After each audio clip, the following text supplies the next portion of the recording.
leader and members of Flag Australia and myself are hearing on a regular basis about the pressure that our farmers and food producers are under. But let me just make the point that these policies come from a faraway place. And you're going to have to bear with me now for a few minutes while I read my speech, and I will read it because otherwise I'll be up here for hours. I get a bit carried away with this, so I've contained it to as smaller speech as I can do. But we are in trouble, and we all need to pull together on this. And first of all, I'd just like to thank people who have been supporting Flag Australia in their push to get this word out there. At Leon Biner on his Don't Sell Australia Short Facebook campaign, who has now over 7,500 members, all concerned about the same thing. Sean Perry from 5AA Talkback, who has allowed Peter and myself many times to go on there for hours at a time to get these issues aired and discussed.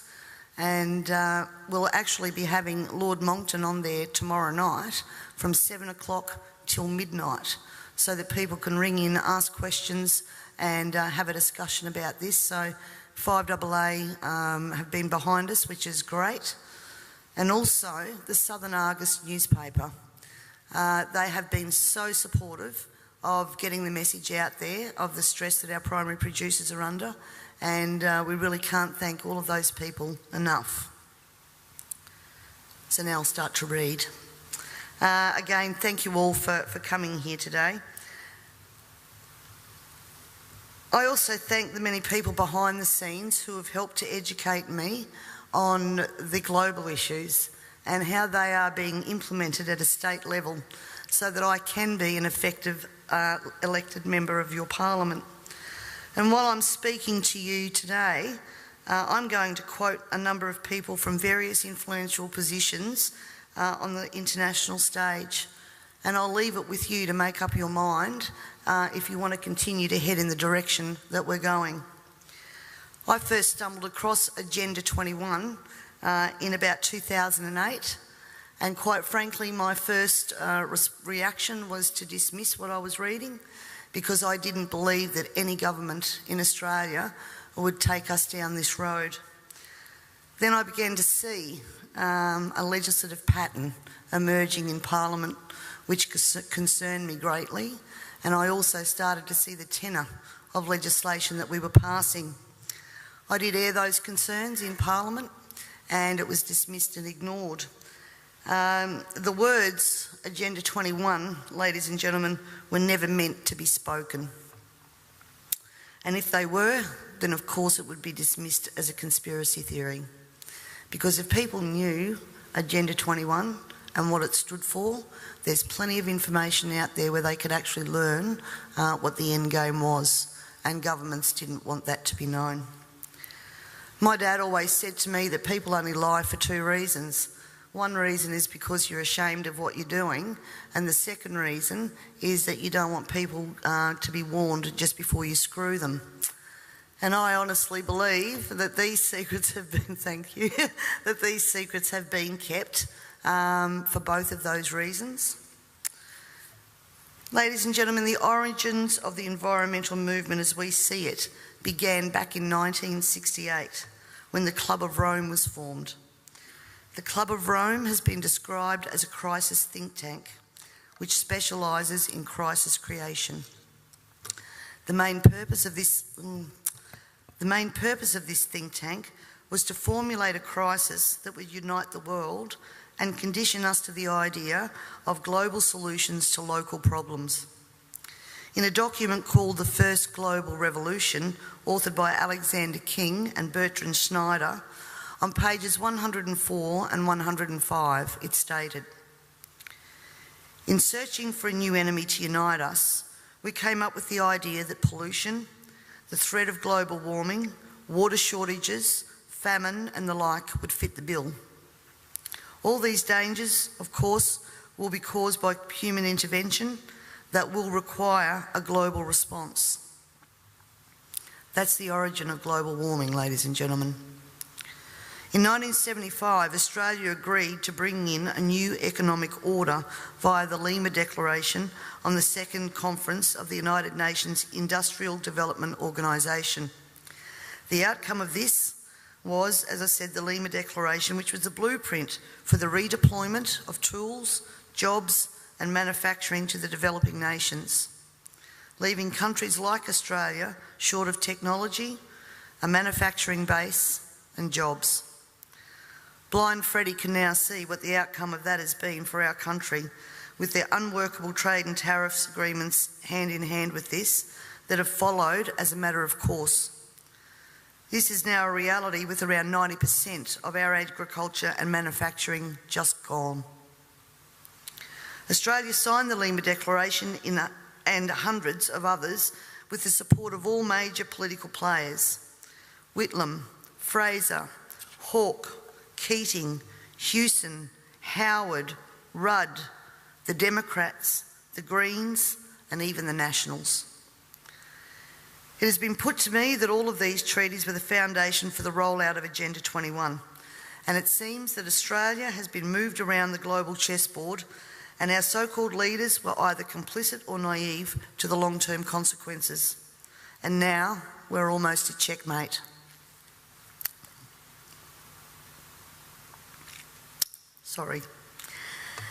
In 1992, former President of the United States, George Bush Sr. said, "Effective execution of Agenda 21 will require a profound reorientation of human society, unlike anything the world has ever experienced. A major shift in the priorities of both governments and individuals, and an unprecedented redeployment of human and financial resources. This shift will demand that a concern for the environmental consequences of every human action will be integrated into individual and collective decision-making at every level." Cutting through the code, I want everyone to consider what the words "profound reorientation of all human society" and "unprecedented redeployment of human and financial resources" actually means. For everyone here tonight not familiar with Agenda 21, I would suggest that this is the beginning of your learning curve, not the end. In 1992, Maurice Strong, Secretary General of the UN Earth Summit and member of the Club of Rome, said, "It is clear that current lifestyles and consumption patterns of the affluent middle class, involving high meat intake, consumption of large amounts of frozen and convenience foods, use of fossil fuels, ownership of motor vehicles, small electrical appliances, home and workplace air conditioning, and suburban housing are not sustainable."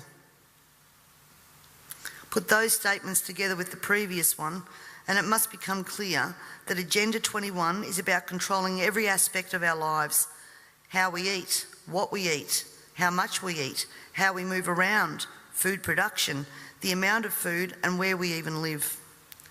Dixie Ray, former Washington State Governor and Assistant Secretary for Oceans and International Environmental and Scientific Affairs, stated, "Agenda 21 seeks to establish a mechanism for transferring the wealth from citizens to the third world. Fear of environmental crisis would be used to create a world government and UN central direction." From a report in the 1976 UN's Habitat 1 conference, land cannot be treated as an ordinary asset, controlled by individuals and subject to the pressures and inefficiencies of the market. Private land ownership is also a principal instrument of accumulation and concentration of wealth, therefore contributes to social injustice. In other words, ladies and gentlemen, if you work hard and you exercise good financial management and invest in property, you are contributing to social injustice. In a report from the President's Council on Sustainable Development, we need a new collaborative decision process that leads to better decisions, more rapid change, and more sensible use of human, natural and financial resources in achieving our goals. And at the same time, Harvey Reuven, Vice Chair of the Wildlands Project, says individual rights will have to take a back seat to the collective. J. Gary Lawrence, Advisor to President Clinton's Council on Sustainable Development. Participating in a UN advocated planning process would very likely bring out many of the conspiracy fixated groups and individuals in our society, and here we are. This segment of our society, who fear one world government and UN invasion, through which our individual freedoms will be stripped away, would actively work to defeat any elected official who joined the conspiracy by undertaking Agenda 21. So we will call our process something else. We will call it comprehensive planning or growth management or smart growth. We ended up with sustainable development. The redeployment of human and financial resources has now become visible to us all via the cut to services and programs to assist the sick, the young, the elderly, and of course the creation of another level of poverty now identified by the term the working poor. I was speaking to a person last week and he said to me, if Hitler was still around, he'd be sitting back thinking, I didn't need bullets for a global takeover. And he'd be right. We see daily cash grabbing via new taxes called levies, supposedly because we are cash strapped in this state, and at the same time see big project spending that does not fit with the message that we are in financial crisis. But we the people have to tighten our belt, while the government seems absolutely unaware and unconcerned of the amount of debt that it is accumulating. This in turn means that taxes, levies, fines and other penalties increase, as well as the cost of living rising exponentially, and the ordinary citizen's ability to exist well is compromised with almost every law that we pass. We're constantly paying for so-called services that we don't receive. This is wealth redistribution at the grassroots level, redeployment of financial resources, ensuring only hardship for the citizens who just really want to get on with their lives. The Parliament has also ventured into the rights of people to own and retain their property and manage it without government interference. In particular, the laws around, as Peter said, water allocation, natural resource management, the Native Vegetation Act, Development and Planning Act, which are all equally toxic to our food producers as they are to our long-term security, we city dwellers. Everyone needs to remember, we all pay a natural resource management levy on our tax rates. So this is not just going to affect the food producers. The intrusions into our property that Peter was talking about that land producers are going through will roll out into the suburbs and into the city because they have the authority to do that.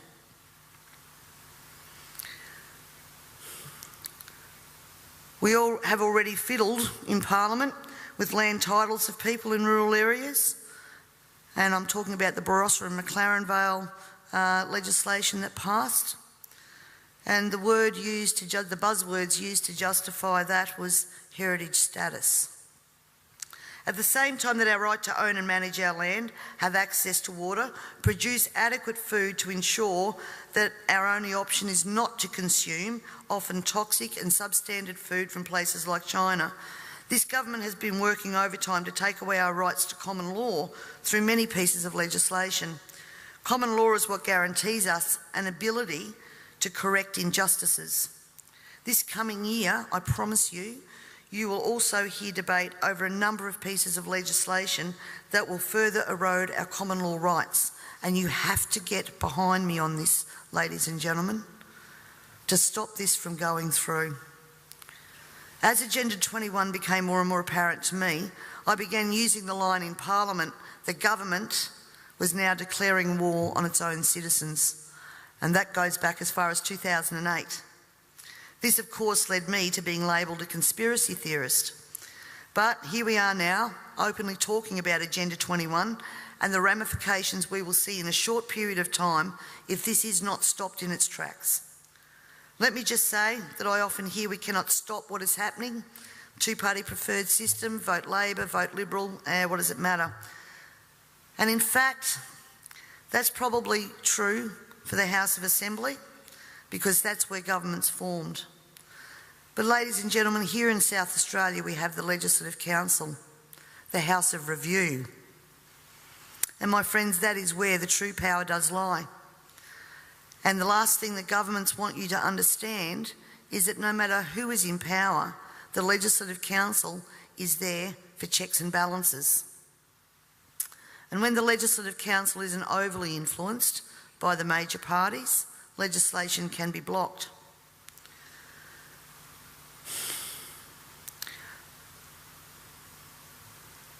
Remember, on most of these policies that I've spoken about here today, there has been bipartisan support for everything that has gone through. When the major parties join together, then the crossbenchers and minor parties, basically our vote is null and void. The way to avoid that is to make sure that when the major parties do join together, they don't have the numbers.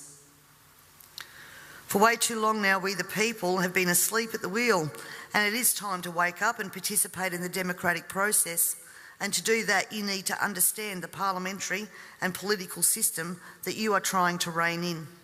In 1972, the Club of Rome published the alarmist Limits to Growth document, warning of worldwide overpopulation, the need for sustainable development.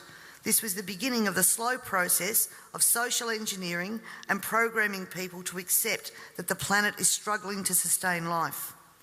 On the 8th of October 1973, the New York Times reported a quote from Ted Turner, also Club of Rome. The social experiment in China under Chairman Mao's leadership is one of the most important and successful in human history.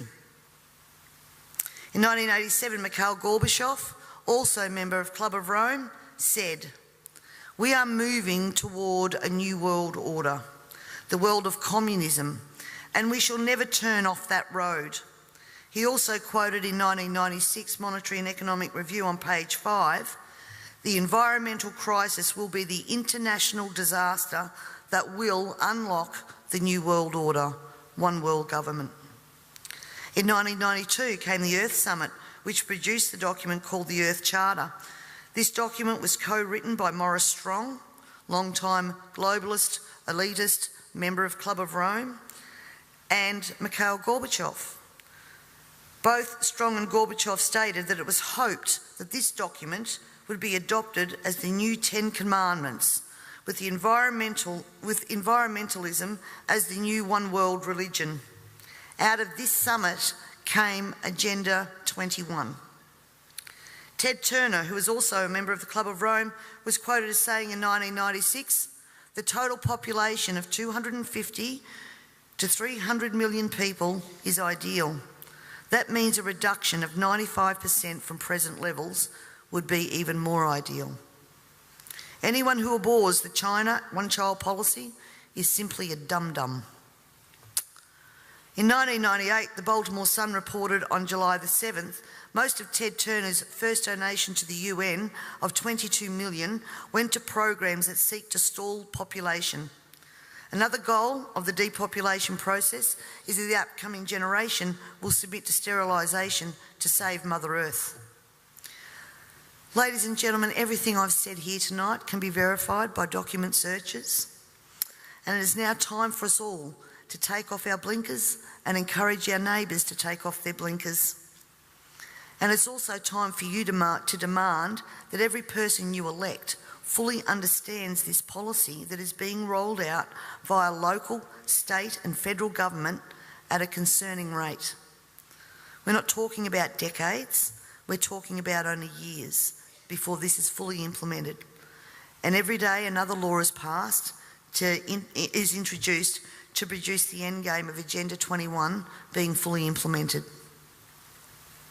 So the question that Lord Monckton asks, carbon tax, climate change and Agenda 21, can democracy survive all three? Needs to be answered, and answered now. And you need to find out from your elected members what they know of Agenda 21, and if they don't know it, educate them. And if they don't know it, then push them to understand what they are voting on in Parliament, because this is crossroads. I thank you all very much for your time and for your attention, and I would now like to take the opportunity to introduce Lord Christopher Monckton. Thank you.